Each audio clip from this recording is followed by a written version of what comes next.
பொருள் இந்த உடம்பு. பொருள் எது? இந்த உடம்பு இல்லைன்னா உனக்கு என்ன இல்லை? இந்த உலகம் இல்லை.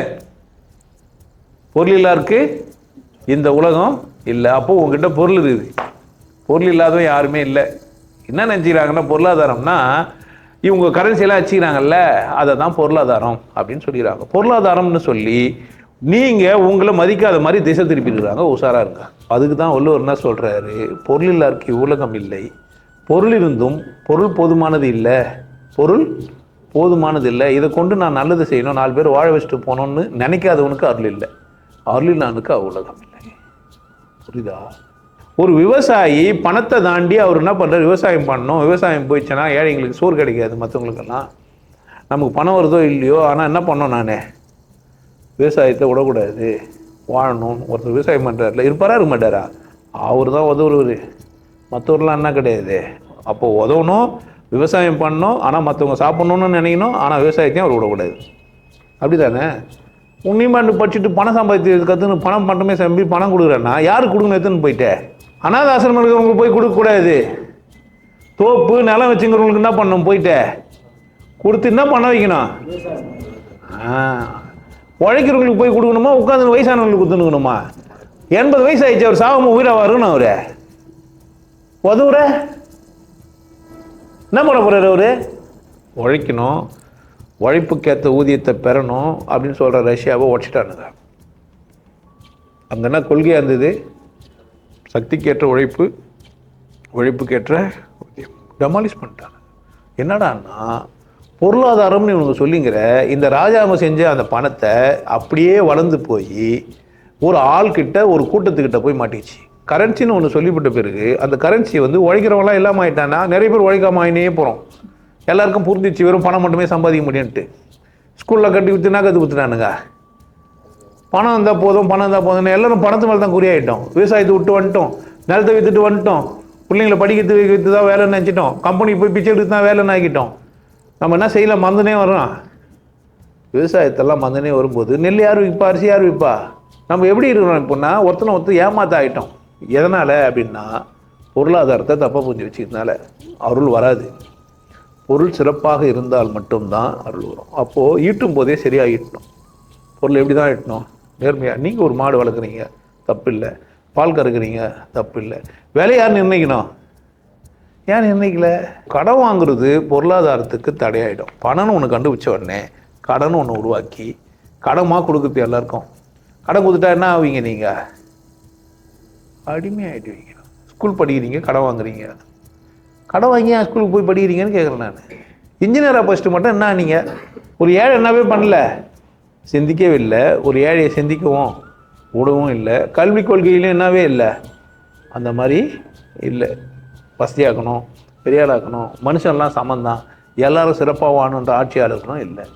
ஆட்சியாளர்கள்லாம் என்ன நினைக்கிறாங்க? நான் தான் தலைவராக இருக்கணும், நான் தான் இந்த இதுக்கு லீடராக இருக்கணும்னு அவன் நினைக்கிறான். வெறும் பணம் மட்டுமே சம்பாதிச்சிட்டா போதும்னு எல்லா மனிதனும் நினைக்க வச்சுட்டான். இப்போ யாரு கேளு என்ன தான் பண்ணுவான்? இந்த கரன்சியை கட்டுப்படுத்துறது தான் போலீஸு, இந்த கரன்சியை கட்டுப்படுத்துறது தான் நிர்வாகம், இந்த கரன்சியை ஒத்து நிற்கிறது தான் இந்த ஆட்சியாளர்கள்லாம். அப்போ ஒட்டுமொத்த ஆட்சியாளர்களோட வேலை என்ன? பணம்னு ஒன்று கண்டுபிடிச்சிட்டு அதுக்கு மதிப்பு இழக்காமல் பார்த்துக்கிட்டு ஒரு வேலை. அந்த ஆட்சியாளரோட வேலை என்ன வருது? அப்போ உழைக்கிறவன் மரமும் ஒரு விவசாயம் தான். தேக்கு மரம் 4 வச்சிங்கன்னா ஒரு காலத்தில், அந்த காலத்தில் தாத்தாலாம் பனை மரத்தை அப்படி தான் வச்சார். பணங்காலம் வெட்டி வைக்கிற மாதிரி சாப்பிட்டு வாழ்ந்துக்கலாம், எப்போதும் அது நிலையாக இருக்கும். ஸோ பனை மரத்தெல்லாம் வெட்டி சாதிச்சிட்டாங்க. ஏறாத மரங்கள் எதுக்குன்னு வெட்டினாங்க. கரைங்கெல்லாம் உடைக்கிறாங்களே இல்லையே, நிறைய கவனிச்சிங்கன்னா ஃபாரின் ஃபண்டெல்லாம் கொடுத்து எதுக்குடான்னா அந்த பனைமர கரைங்களெல்லாம் உடச்சிடணும். ஏன்னா இவனுக்கு பனைமரம் வச்சுங்கிறானுங்க. எப்போ இருந்தாலும் என்ன பண்ணுவாங்க? மரம் செடி கொடிகளை வளங்க, ஆடு மாடு கோழி வளங்க. ஏன்? இதெல்லாம் பொருளாதாரத்தின் மூலதனம். ஒரு கோழி இன்னொரு கோழியை தரும், ஒரு மாடு இன்னொரு மாடை தரும், ஒரு நெல் இன்னொரு நெல்லை தரும். கோழியை தரக்கூடாதுன்றதுனால தான் நீங்கள் கோழியெல்லாம் மாற்றிட்டாங்க. நீங்கள் எங்கே தான் போய் வாங்கிட்டு வரணும் கோழியை? விதை உள்ள பொருள்களை பாதுகாப்பாக வச்சுக்கோங்க. பொருளாதாரத்தில் ரொம்ப கவனமாக இருங்க. நீங்கள் நல்லா இருக்கணும்னா நீங்கள் உற்பத்தியாளராக இருங்க. பணம் நீங்கள் வச்சுக்கிறத விட உற்பத்தியாளராக மாறது தான் சரி. எதனா உற்பத்தி பண்ணுங்க உங்களால் முடிஞ்சது. அடிமையில் உருவாக்குறதோ அடிமையாகிறதோ அடிமையாக மாறுறதும் குற்றம். புரியுதா? கடவுள் நம்மளை என்ன பண்ணல, அடிமையாக்கிறதுக்கெல்லாம் படைக்கல. யாரையும் நம்ம அடிமையாக்கக்கூடாதுன்னா கடன் கொடுக்கக்கூடாது.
முடிஞ்சால் எல்லா ஊரையும் சுற்றி பாருங்கள், இந்த உலகத்தை அனுபவிங்க, நல்ல பொருளாக வித்தியாசமான பொருளாக சாப்பிட்டு என்ஜாய் பண்ணுங்கள். மனைவிக்கோ அல்லது கணவனுக்கோ போதுமான பொருளாக வாங்கி கொடுங்க. கடன் வாங்காதீங்க. எதன் பொருள் என்ன பண்ணாதீங்க, கடன் வாங்காதீங்க. உழைச்சி சம்பாதிக்கிறது உடம்புக்கும் நல்லது, மனசுக்கும் நல்லது. அது நீங்கள் விலையை நீங்களே நிர்ணயிக்கிறமான பொருளை செய்கிறது இன்னும் நல்லது.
நல்லா இருங்க, சிறப்பாக இருங்க, கொண்டாட்டமாக இருங்க.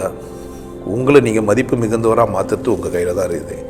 நல்லா இருங்க. நான் ஒரு வாய்ப்பு என்னை பயன்படுத்திக்கலாம். நல்லது.